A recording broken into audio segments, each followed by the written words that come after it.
नमस्कार दोस्तों, मैं सोनू सर आप सभी को हमारे तरफ से गुड मॉर्निंग। और मैं आशा करता हूं कि आप सभी अच्छे होंगे, खुश होंगे और अच्छी तरह से पढ़ाई की तैयारी कर रहे होंगे, क्योंकि आज से आप सभी को एग्ज़ाम का समय नहीं है, क्योंकि अब एग्ज़ाम का असली दिन आ गया है तैयारी करने का। ठीक है, तो ज़्यादा से ज़्यादा बच्चों को मैं कहूँगा यही बात कि आप सबसे ज़्यादा अपने घर पढ़ाई करने की पूरी तरह से कोशिश कीजिए, और कुछ समझ में नहीं आता है तो हमसे संपर्क कीजिए। मैं सोनू सर आप सभी को हमारे यूट्यूब चैनल पर मैं तहे दिल से हार्दिक अभिनंदन करता हूं। और ये जो चैनल बनाया गया है सिर्फ क्लास 10th और 12 से ही नहीं, बाकी सब जानकारी के लिए भी आप सभी के सामने वीडियो बनाया गया है। खासकर एक चैनल बनाया गया है, इस चैनल पर ज़्यादा से ज़्यादा आप सभी आइए, ज़्यादा से ज़्यादा कमेंट्स करें, ज़्यादा से ज़्यादा शेयर करने की पूरी तरह से कोशिश कीजिए। और ख़ासकर वैसे बच्चों के साथ शेयर कीजिए जो बच्चे एग्ज़ाम देने वाले हैं, खासकर क्लास 10th हो या 12 के जो बच्चे एग्ज़ाम देने वाले हैं, उन सभी के सामने ये वीडियो ज़्यादा से ज़्यादा पूरी तरह से कोशिश कीजिए। और उनको भी ये बताने की पूरी तरह से कोशिश कीजिए कि मैं सोनू सर कैसे पढ़ाते हैं, कैसे नहीं, अच्छी तरह से समझाने की पूरी तरह से कोशिश कीजिए उस बच्चों को। ठीक है, मैं ज़्यादा समय नहीं लूँगा आप सभी का। फिर से मैं आप सभी को वीडियो को शुरुआत में यही कहूँगा आप सभी से कि और आप हमारे यूट्यूब चैनल पर पहली बार आए हैं तो हमारे चैनल को सब्सक्राइब कर देंगे और उसे पूरी तरह से ज़्यादा शेयर करने की पूरी तरह से कोशिश कीजिए। चलिए, आज का टॉपिक आप सभी के सामने है। आज का आप सभी के सामने है मैथ से सब्जेक्ट जो आपका है।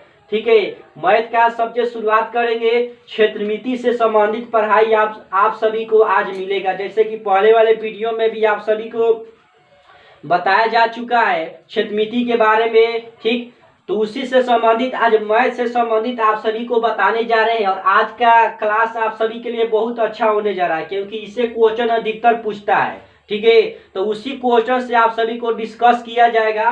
ठीक है, चलिए देखिए, आज का आप सभी के टॉपिक है अर्धवृत्त के बारे में। ठीक है, तो इसको अच्छी तरह से पूरी तरह से समझने की कोशिश कीजिएगा कि अर्धवृत्त आखिर होता क्या है। मैं आप सभी को अच्छी तरह से पूरी तरह से समझाने की जोरदार कोशिश करेंगे और उसको अच्छी तरह से आप सभी को जानकारी देने की पूरी तरह से कोशिश किया जाएगा। देखिए, आज का आप सभी का क्वेश्चन है अर्धवृत्त। क्या लिखा है? अर्धवृत्त लिखा है। ठीक है, जिसका इंग्लिश होता है आपका सेमी सर्कल, इसका इंग्लिश होता है। ठीक है, जैसा कि आप सभी पहले वाले वीडियो में आप सभी देखे हैं वृत्त के बारे में, ठीक उसी तरह आप सभी को अर्धवृत्त के बारे में बताने जा रहा हूं। जैसे में देखिए, अर्धवृत्त क्या होता है। मान लीजिए कोई आपका एक वृत्त हो गया। ठीक, क्या हो गया? कोई वृत्त हो गया आपका है। ठीक है, जैसा कि पहले वाला वीडियो में आप सभी को बताया जा चुका है वृत्त के बारे में। ठीक है, तो वृत्त से ही संबंधित क्या होता है? आपका अर्धवृत्त होता है। तो इसको अच्छी तरह से आप सभी समझने की पूरी तरह से कोशिश कीजिएगा। जैसा कि पहले वाला वीडियो में आप सभी को बताया गया कि ये आपका कोई एक वृत्त हो गया, इसमें जो बीच वाला बिंदु जो आपका होता है वो आपको केंद्र हो जाता है। जैसा कि पहले वाला वीडियो में आप सभी को बताया जा चुका है पूरी अच्छी तरह से। फिर से आप सभी को अच्छी तरह से समझा देते हैं, क्योंकि अर्धवृत्त जो होता है वो वृत्त से ही संबंधित होता है। ठीक, फिर देखेंगे यहाँ से यहाँ तक जो भी आपको दिया रहता है वो आपको त्रिज्या हो जाता है, यानी कि आर हो जाता है। ठीक, फिर एक दूसरा वृत्त को लेंगे हम, उसको समझाएंगे अच्छी तरह से। ठीक है, अभी आप सभी को बताया कि ये केंद्र हो गया, यहाँ से लेकर यहाँ तक लिखा हो गया आपको त्रिज्या हो गया। लेकिन जब ये पूरा जब खींचा रहेगा तब उसको क्या कहेंगे हम लोग? व्यास कहेंगे, जिसको हम लोग क्या कहते हैं? डी से सूचित करते हैं। इतना आप सभी को बताया जा चुका। अब हमको समझना है क्या कि अर्धवृत्त क्या होता है। ठीक है, तो जैसे मैं आप सभी को बताते चलूं कि अर्धवृत्त जो होता है आपका वृत्त का आधा भाग। ठीक, जैसे कि इसको आप मिटा देते हैं। देखिए, ये जो आपको वृत्त हो गया, ठीक है, अब ये आपको पहले वृत्त था। ठीक है, अब वृत्त के आधा भाग को ही हम लोग क्या कहते हैं? अर्धवृत्त कहते हैं। चलिए, यहाँ पर समझने की जो जोरदार कोशिश कीजिए कि जो वृत्त, देखिए पहले क्या था, वृत्त था, अब क्या हो गया है, अर्धवृत्त हो गया है। यानी कहने का मतलब कोई भी आपका गोलाकार वस्तु दिखाई दे दे, ठीक है, जैसे मान लीजिए सेव ही हो गया, सेव के अगर आधा काट देंगे हिस्सा तो आपको क्या आ जाएगा, वो आपको अर्धवृत्त हो जाएगा। या कोई गेंदा ले लीजिए, गोलाकार वस्तु है, ठीक है, जितना भी आपको गोलाकार वस्तु दिखाई देगा उसको आधा से काट देंगे तो आपको क्या हो जाएगा, अर्धवृत्त के आकार का हो जाएगा, ठीक है। यानी कहने का मतलब अर्धवृत्त क्या हो गया, गोले के आधे भाग को ही हम लोग क्या कहते हैं, अर्धवृत्त कहते हैं। चलिए लिख देते हैं अच्छी तरह से, जैसे में आप सभी देख सकते हैं। अगर परिभाषा तो वैसे लिखवाया नहीं जाता है, लेकिन समझाने के लिए आप सभी को लिख देते हैं कि गोले के आधे भाग को ही, गोले के आधे भाग को ही क्या कहते हैं, अर्धवृत्त कहते हैं,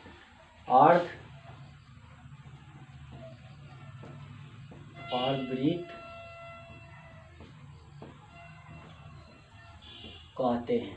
जैसे में आप सभी इसको लिख सकते हैं, जैसे कि आप सभी को पहले बताया गया था, इसको मत लिखिएगा, अब इसको लिखिए, क्यों, क्योंकि ये आपको क्या हो गया, गोले का आकार है, लेकिन इसके गोले के आधा भाग कर दिए तो क्या हो गया, आपका अर्धवृत्त हो गया, ठीक है। अब इसमें आपको समझना है, देखिए कि जैसा आपको इसमें था यहाँ से लेकर यहाँ तक, इसमें भी सेम टू सेम जैसा आपको वृत्त में बताया गया था उसी तरह आपको अर्धवृत्त में भी होता है। ये भी आपको क्या हो गया, ये आपको केंद्र हो गया, अर्धवृत्त का क्या हो गया, आपका ये केंद्र हो गया, ठीक। यहाँ से लेकर यहाँ तक ले क्या हो जाएगा, आपको आर हो जाएगा त्रिज्या। अब यहाँ से लेकर यहाँ तक ले पूरा आपको क्या जगह, ये जो आपको यहाँ से आपको व्यास हो यानी कि डी हो गया, यही तो आपका क्या है कि अर्धवृत्त हो गया, ठीक है। आप जैसे में इसको आसानी से लिख सकते हैं। इसके बाद और अच्छी से बताते हैं। चलिए देखिए, इसके बाद आप सभी को देखने को मिलेगा अर्धवृत्त से संबंधित जो भी सूत्र वगैरह होता है, ठीक है, जो आपको एग्जाम में आपको याद करके रखना पड़ेगा। बिना सूत्र का आपको एक भी क्वेश्चन मैथ में नहीं बन पाएगा, ठीक है। सूत्र वगैरह नहीं याद करते हैं एग्जाम में, आपको एक भी क्वेश्चन आप सभी को नहीं मिलेगा, नहीं बन पाएगा, ठीक है।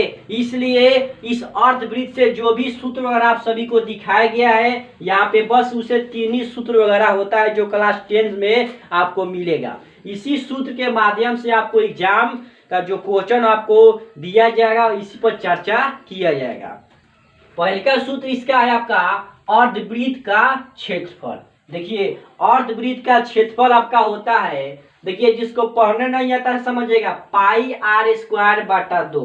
यानी कहने का मतलब देखिएगा वृत्त का क्षेत्रफल होता है पाई आर स्क्वायर, ठीक है, और उसके आधे भाग को हम लोग क्या कहते हैं, अर्धवृत्त। यानी कि आधा भाग कहने का मतलब क्या, इसका 1/2। जैसे मान लीजिए हम लोग क्या करते हैं 50 का अधिया निकालते हैं तो क्या करते हैं 2 से भाग करते हैं तब ना 25 आता है। तो उसी तरह वृत्त का क्षेत्रफल क्या होता है, पाई आर स्क्वायर होता है, तब ना 2 से भाग करेंगे तब ना इसका क्षेत्रफल निकलेगा, ठीक है। तो उसी तरह यहाँ पे क्या लिखे, पाई आर स्क्वायर बटा 2 लिखे हैं, ठीक। या इसको ऐसे भी लिख सकते हैं 1/2 पाई आर स्क्वायर। क्यों लिखेंगे, क्योंकि आपके गुना में जब इसमें गुना करेंगे पाई आर स्क्वायर में 1 से तो पाई आर स्क्वायर, बाटा में 2 है तो 2 ये जगह इसी तरह, ठीक है। तो इसको आप सभी ऐसे भी लिख सकते हैं। फिर इसके बाद दूसरा नंबर सूत्र आता है इसका अर्धवृत्त की परिधि। यानी कि इसका परिधि कितना होता है, सिर्फ पाई आर होता है।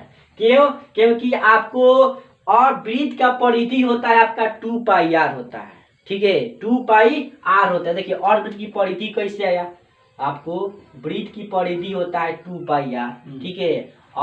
अब क्या करेंगे, अर्धवृत्त की परिधि हमको निकलना है तो 2 से भाग करेंगे तब ना अर्धवृत्त निकलेगा, ठीक है। तो 2 तो कट जाएगा, तो देखिए तो क्या है आपका पाई आर आ गया आपका सूत्र, ठीक है। ये सब आपका क्या है, कहाँ से सूत्र आ गया, देखिए सूत्र अगर आपको कोई भी बता देता है, लिखवा देता है, एग्जाम की किताब में भी आप सभी देख सकते हैं, लेकिन सूत्र आखिर आया कहाँ से, ठीक है। ये जानकारी आप सभी क्या करना है, प्राप्त करना जरूरी होता है। मान लीजिए कि सूत्र तो हम लोग लिख दिए, ठीक है, याद भी कर लिए, लेकिन सूत्र आखिर आया कहाँ से, ठीक है। तो आपको पहला वाला सूत्र आपको लिखे अर्धवृत्त का क्षेत्रफल, उसमें वृत्त के क्षेत्रफल में 2 से भाग किए तब क्या आया कि आपको अर्धवृत्त का क्षेत्रफल आया। उसी तरह अर्धवृत्त की परिधि आपका होता है, यानी कि वृत्त की परिधि होता है आपका 2 पाई आर, ठीक है। तो पाई आर में आपको 2 से भाग करेंगे तब ना कट जाएगा तो आपको पाई आर आएगा, ठीक है। तो इसी तरह पे क्या आ गया, पाई आर आ गया। तीसरा आपको सूत्र आपका होता है अर्धवृत्त का, अर्धवृत्त की कुल परिमिति। इसका कुल परिमिति आपका होता है पाई प्लस 2 इंटू आर। ठीक, पाई प्लस 2 इंटू आर होता है आपका अर्धवृत्त की कुल परिमिति। ये था आपको 3 आपको अर्धवृत्त से संबंधित सूत्र आपको। ठीक है, इसको अच्छी तरह से याद करने की पूरी तरह से कोशिश से, सूत्र नहीं होता है सूत्र होता है। ठीक है, थोड़ा जबान लपटपा गया है। ठीक है, एक बच्चा हंस रहा है पूरा खिलखिला के, तो सर जी पूरा क्षुद्र को हदिए। ठीक है, तो ये कैसे दम फूले नहीं सब आ रहे हैं पूरा दम। ठीक है, हमारे क्लास के होनहार छात्र रवि कुमार है। ठीक है, इनका भी सब चिंता मत कीजिएगा, आप जितने भी वीडियो हमारे देखते हैं, ठीक है, सारे बच्चों को हम दिखाएंगे। ठीक है, एग्जाम के बाद दिखाएंगे, इनके नंबर के साथ आप सभी को दिखाएंगे कि कितना किसका अच्छा नंबर है किसका नहीं। चिंता मत की, सब रवि कुमार, अनुज कुमार, मिथिलेश कुमार, जो भी आपके यहाँ पर लिखते हैं बताते हैं। ठीक है, सबको दिखाएंगे वीडियो के माध्यम से एग्जाम के बाद। ठीक है, टेंशन मत लीजिए आप सभी। ठीक है, बस इतना ही अर्धवृत्त से आपको संबंधित सूत्र था। सॉरी, सूत्र नहीं तो कैसे हंस रहा है पूरा तो। ठीक है, वीडियो में थोड़ा क्या हंसी मजाक होना चाहिए। ठीक है, आपको सूत्र होता है। ठीक है, सूत्र। ठीक है, सूत्र नहीं कैसे, तो अभी तक हंसी रहा है। ठीक है, देखिए ये आपको था थोड़ा पढ़ाई में हंसी मजाक तो हल्का फुल्का जरूरी है क्लास में। ठीक है, हम वैसे ही पढ़ाते हैं, थोड़ा हंसी मजाक पिटाई उटी सब कुटा कुटी सब होता है यहाँ पे। ठीक है, देखिए तो आपको ये था अर्धवृत्त से संबंधित सूत्र था। ठीक है, देखो फिर सर जी कर अब हो गया, बहुत हो गया। ठीक है, देखिए ये था आपको अर्धवृत्त के से संबंधित सूत्र वगैरह था। ठीक है, तो आशा करते हैं कि आप सभी अच्छी तरह से समझ गए होंगे। ठीक है, क्योंकि ये जो सूत्र आपको 3 ही सूत्र होता है, इसको अच्छी तरह से आप सभी याद कर लीजिए। ठीक है, और आशा करते हैं कि आप सभी को अर्धवृत्त के बारे में अच्छी तरह से जानकारी आपको जो भी दी है समझ में आया होगा।